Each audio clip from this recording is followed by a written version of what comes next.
Welcome to the 10-Minute Car Sales Talk Podcast, where it's all about life in the car business. Telling you like it is, here's the man with the plan, Terry Cameron. Welcome back to another episode of the 10-Minute Car Sales Talk Podcast, Buzzer Beater Friday.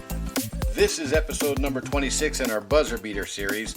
And when you couple that with our Monday 10-Minute Sales Talk Podcast each Monday, there's 31 of them, I believe, so that puts us at about 57 episodes for you guys to listen to. So if you haven't listened to them all, head on back to the beginning and start from there. And I'm going to apologize right now. When you start listening to those early ones, the quality isn't quite as good as it is now. Not that it's really good right now, but it's better than it was then. And who knows, maybe I'll go back and clean those up at a later date. Well, this week I want to talk to you guys about the customer that has to leave all of a sudden after you've done a good presentation and demonstration, or maybe sometimes even after you presented a pencil.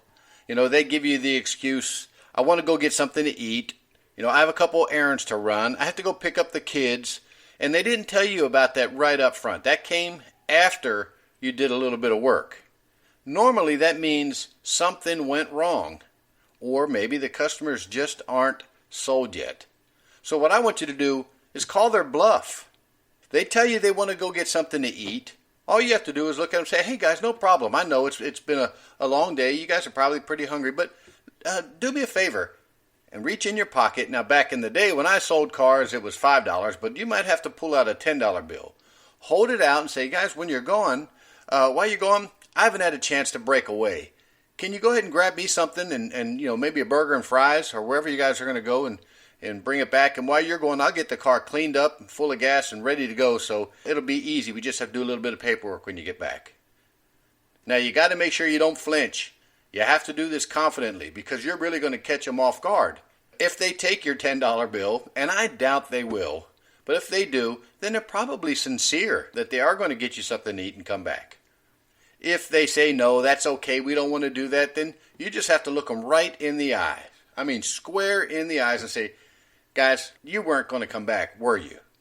Now hold your ground because they're going to flinch right then and they're going to answer you probably honestly because they weren't expecting that question.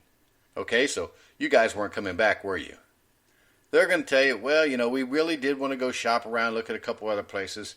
And that's when you tell them, hey, no problem, guys. I understand this is a big decision. But let me ask you this. If there was one thing that I could do to help earn your business right now, what would it be? Now, you kind of have them on the ropes because they feel bad about you catching them in that little fib of them going to get something to eat or run an errand to come back. You kind of have them in a little barrel there, a little pickle there. You might as well go ahead and ask for the business now. They're going to tell you what the things are that you could have done. You need to be ready for this because the answer might be nothing.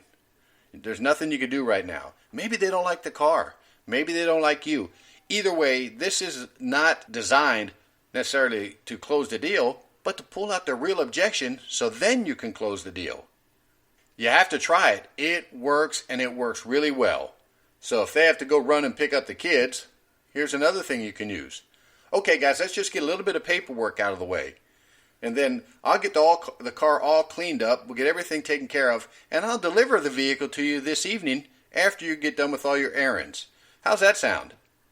Again, you're going to get a rebuttal. They're going to be caught off guard. And that's when you say, hey, you know, I'm a little slow, but I catch on. You guys weren't coming back, were you? And go ahead and find out what the real objection is and try to close on it.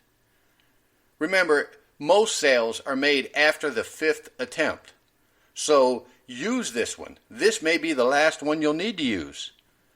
Ask them 5 times. And remember, ask for it all. Take what you can get. And remember this also. If they leave and don't buy a car, that's one thing. But if they leave without buying a car and we don't know why, shame on us. Practice, practice, practice. And guys, remember, hop on over to iTunes or Apple Podcasts, whatever it's called right now. Leave me that review. I love reading the comments. And if you like the show, please share it with a friend. Until next week, remember, the sky's the limit. I'll see you then. Thanks for for listening to this week's podcast. Please rate it on iTunes and visit the 10minutesalestalk.com website to send an email. We appreciate your valuable feedback, and don't forget to share the show with a friend.